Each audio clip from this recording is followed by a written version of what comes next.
1364년 정월, 고려 서북면 정주. 고려군 진영에는 무거운 침묵이 흘렀습니다. 압록강을 건너온 적은 10,000명.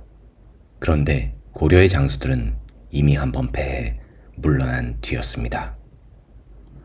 겁에 질린 장수들 사이로 한 젊은 무장이 입을 열었습니다.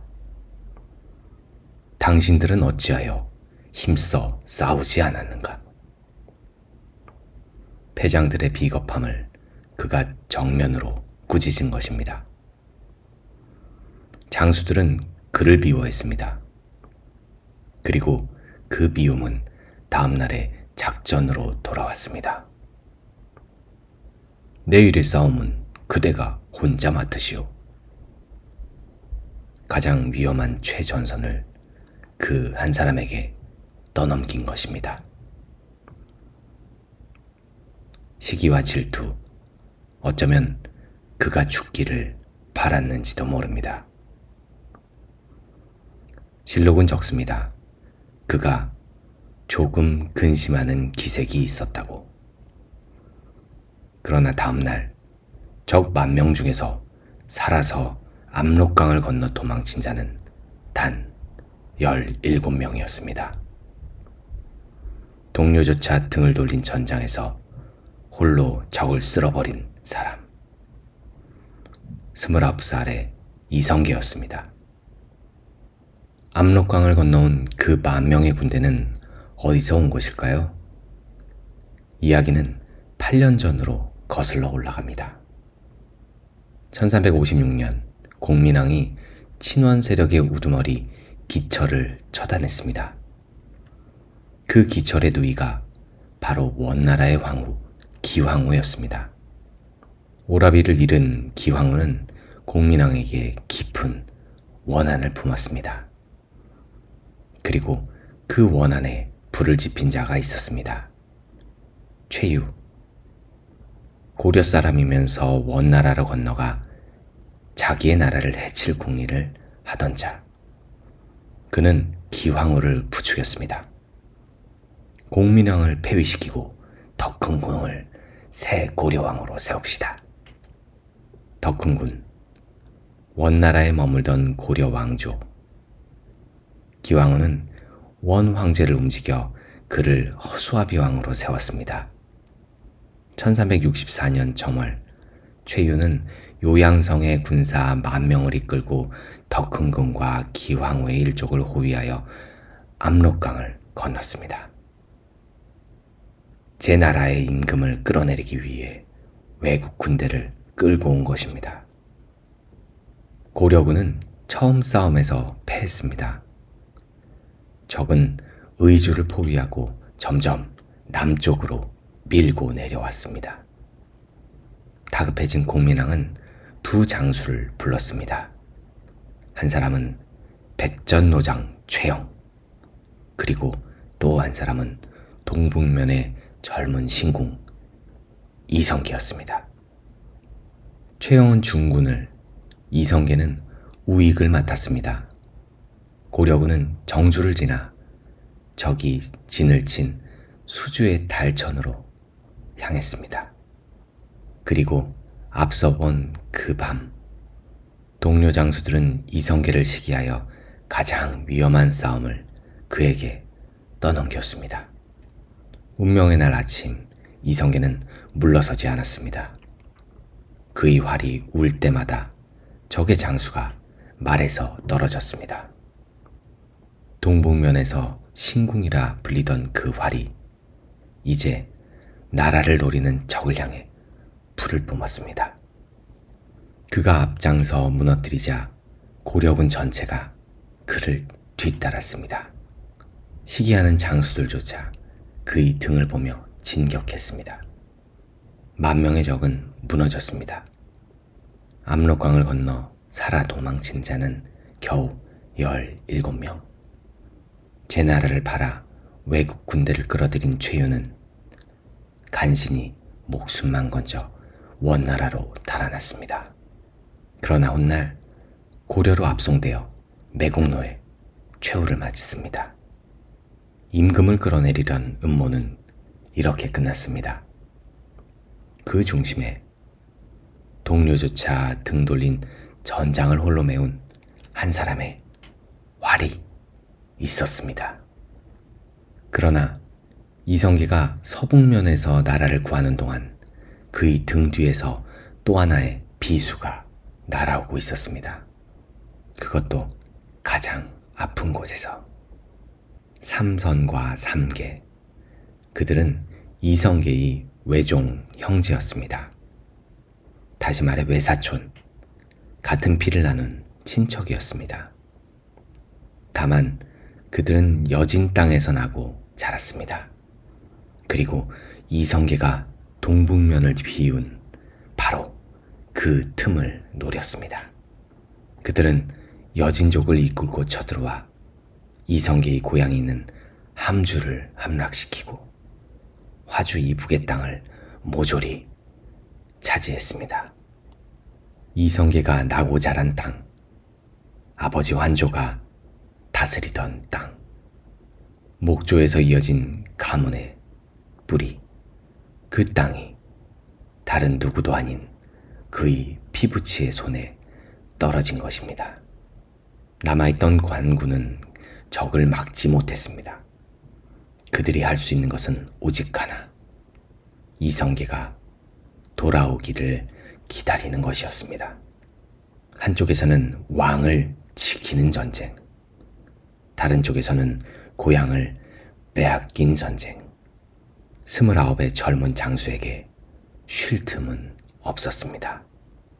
서북면의 전쟁을 끝낸 이성계는 곧장 동북면으로 말을 달렸습니다. 빼앗긴 고향을 되찾기 위해서. 그를 기다리던 광군들의 눈에 다시 빛이 돌았습니다. 신궁이 돌아온 것입니다. 함주에서, 화주에서 이성계는 외사촌이 이끄는 여진 군대를 차례로 무너뜨렸습니다. 피를 나눈 형제와 칼을 겨누는 일. 그 마음이 어떠했는지 사료는 말하지 않습니다. 그러나 그가 지켜야 할 것은 분명했습니다. 가문의 땅, 그리고 그 땅의 백성이었습니다. 마침내 함주와 화주가 다시 고려의 품으로 돌아갔습니다. 한 해 동안 2개의 전쟁, 서쪽에서는 임금을 노린 10,000명의 적을, 동쪽에서는 고향을 빼앗긴 피부치의 군대를 이성계는 둘 다 꺾었습니다. 공민왕은 그 공을 잊지 않았습니다. 이성계에게 밀직부사의 벼슬을 내리고 단성, 양절, 익대공신이라는 공신의 칭호를 더했습니다. 동북면 변방의 장수가 이제 고려 조정이 이름을 아는 핵심 무장이 된 것입니다. 그러나 이성계의 칼은 아직 멈추지 않았습니다. 이번에는 그가 먼저 압록강을 건널 차례였습니다. 1370년 이성계는 이제 동북면의 원수가 되어 있었습니다. 이 무렵 대륙의 판도는 송두리째 흔들리고 있었습니다. 100년을 군림하던 원나라가 무너지고 있었던 것입니다. 그 혼란 속에서 한 사내가 동령부에 온 거였습니다. 기세인 천모가 다름 아닌 공민왕에게 죽은 기철의 아들이었습니다. 그는 아버지의 원수를 갚겠다며 원나라의 유민을 모아 고려의 북쪽 변경을 끊임없이 침범했습니다. 공민왕은 결단을 내렸습니다. 동령부를 친다. 이성계는 기병 5천, 보병 1만을 거느리고 동북면에서 황초령과 설항령의 험한 고개를 넘어 1300여리를 행군한 끝에 압록강을 건넜습니다. 강을 건너던 그 저녁, 서북쪽 하늘에 자줏빛 기운이 가득 찼습니다. 천운을 보던 서운관이 아뢰었습니다. 맹장의 기운입니다. 소식을 들은 공민왕은 기뻐하며 말했습니다. 내가 이성계를 보냈으니 필시 그에 대한 응답일 것이다. 그들이 향한 곳은 우라산성, 지금의 오녀산성이자 일찍이 고구려가 첫 도읍을 세웠던 졸본의 옛 성이었습니다. 700여 년 전 고구려가 일어났던 그 땅을 한 고려의 장수가 다시 밟으려 하고 있었습니다. 우라산성은 험준했습니다.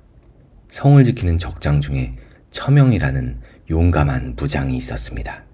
이성계는 그를 죽이고 싶지 않았습니다. 먼저 항복한 적장 이원경을 시켜 처명에게 말을 전하게 했습니다. 너를 죽이기는 쉽다. 그러나 살려서 쓰고 싶으니 항복하라. 처명은 듣지 않았습니다. 2번을 권해도 2번 다 거부했습니다. 그러자 이성계는 활을 들었습니다. 첫 번째 화살, 처명의 투구를 맞췄습니다. 2번째 화살, 처명의 다리를 맞췄습니다. 죽이려 했다면 진작 죽일 수 있었습니다. 그러나 이성계는 일부러 급소를 피해 쏘았습니다. 나는 너를 죽일 수 있으나 죽이지 않는다. 활로 그렇게 말한 것입니다. 화살을 맞은 처명은 달아나다가 다시 돌아와 맞섰습니다. 이성계는 마지막으로 일렀습니다. 내가 끝내 항복하지 않으면 이번에는 내 얼굴을 쏘겠다. 그 말에 마침내 처명은 말에서 내렸습니다. 그리고 머리를 조아려 항복했습니다.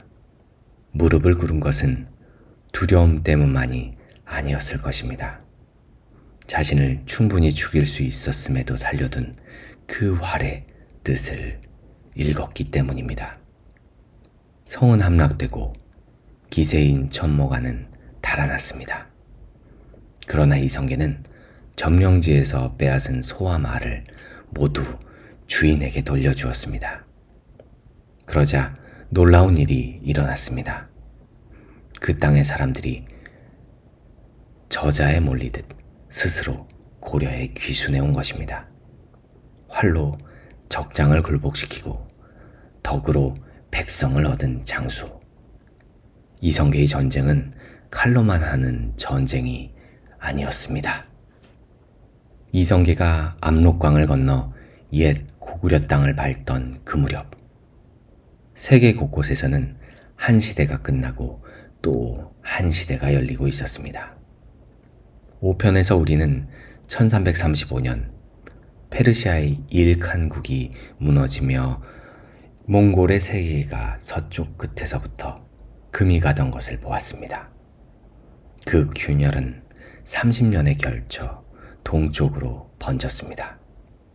그리고 마침내 1368년 가난한 농민 출신의 한 산에 주원장이 명나라를 세우고 원나라의 수도 대도를 함락시켰습니다.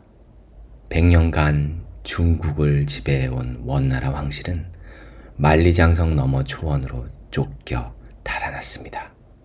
세계를 호령하던 몽골 제국이 마침내 그 심장을 잃은 것입니다. 이성계가 동령부에서 쌓아온 원나라 유민이란 바로 그 무너진 제국의 흩어진 잔영이었습니다. 그러나 몽골의 꿈은 그렇게 쉽게 사라지지 않았습니다. 같은 시기 중앙아시아에서 한 사내가 일어섰습니다. 티무르. 놀랍게도 그는 1336년생, 이성계보다 꼭 한 살 아래였습니다. 그는 사마르칸트를 중심으로 세력을 모아 스스로 칭기스칸의 후예를 자처하며 몽골 제국의 부활을 꿈꿨습니다. 무너지는 제국의 동쪽 끝에서는 이성계가, 그 한복판에서는 티무르가 거의 같은 시간에 각자의 나라를 일으키고 있었던 것입니다. 그리고 동쪽 바다 건너 일본, 그곳에서도 하늘에 2개의 태양이 떠 있었습니다. 1336년부터 일본은 남조와 북조, 두 천황, 두 조정으로 갈라져 60년에 가까운 내전에 빠져들었습니다. 그 끝없는 전란 속에서 갈 곳을 잃은 무사들이 바다로 쏟아져 나왔습니다. 칼을 들고 배를 타고 고려의 해안을 약탈하기 시작한 그들. 사람들은 그들을 왜구라 불렀습니다. 북쪽의 적을 막 물리친 이성계를 기다리고 있었던 다음 적이 바로 이 일본의 분열 속에서 자라나고 있었던 것입니다. 무너지는 제국과 일어서는 정복자, 갈라지는 섬나라와 그곳에서 태어난 새로운 위협. 14세기의 세계는 그 거대한 소용돌이 한가운데에 있었습니다. 그 소용돌이의 동쪽 끝에서 한 장수가 새 나라의 문을 향해 걸어가고 있었습니다. 1364년부터 1370년까지 6년, 이성계는 쉼 없이 싸웠습니다. 임금을 끌어내리려는 음모를 꺾었고 고향을 빼앗은 피부치를 무찔렀으며 압록강을 건너 옛 고구려 땅에 고려의 깃발을 꽂았습니다. 동료의 시기 속에서도 물러서지 않았고 적장을 죽이는 대신 살려서 무릎 꿇렸으며 빼앗은 것을 돌려주어 백성의 마음을 얻었습니다. 이제 그를 변방의 장수라 부르는 사람은 없었습니다. 고려가 위기에 처할 때마다 사람들은 한 이름을 떠올립니다. 이성계. 그러나 고려의 하늘은 아직 맑지 않았습니다. 북쪽의 적이 물러가자 이번에는 남쪽 바다에서 새로운 적이 끝없이 몰려오고 있었습니다. 왜구. 이성계의 가장 길고 가장 치열한 전쟁이 이제 시작되려 하고 있었습니다. 동료조차 등을 돌린 전장에서 홀로 적을 쓸어버리고 피부치의 배신 앞에서 고향을 되찾고 적장을 살려 무릎 꿇린 신궁의 6년. 이성계는 이제 고려가 의지하는 가장 강한 무장이 되었습니다. 그러나 그의 진짜 시련은 아직 오지 않았습니다. 남쪽 바다를 새까맣게 뒤덮고 몰려오는 왜구. 그리고 그 전쟁의 끝에서 그를 기다리는 한 소년 장수, 아기바투. 다음 편, 고려를 가장 오래 괴롭힌 적, 왜구와의 전쟁, 그 첫 장을 이야기하겠습니다. 붓끝이 닿지 못한 그날의 이야기, 다시 읽는 왕조실록.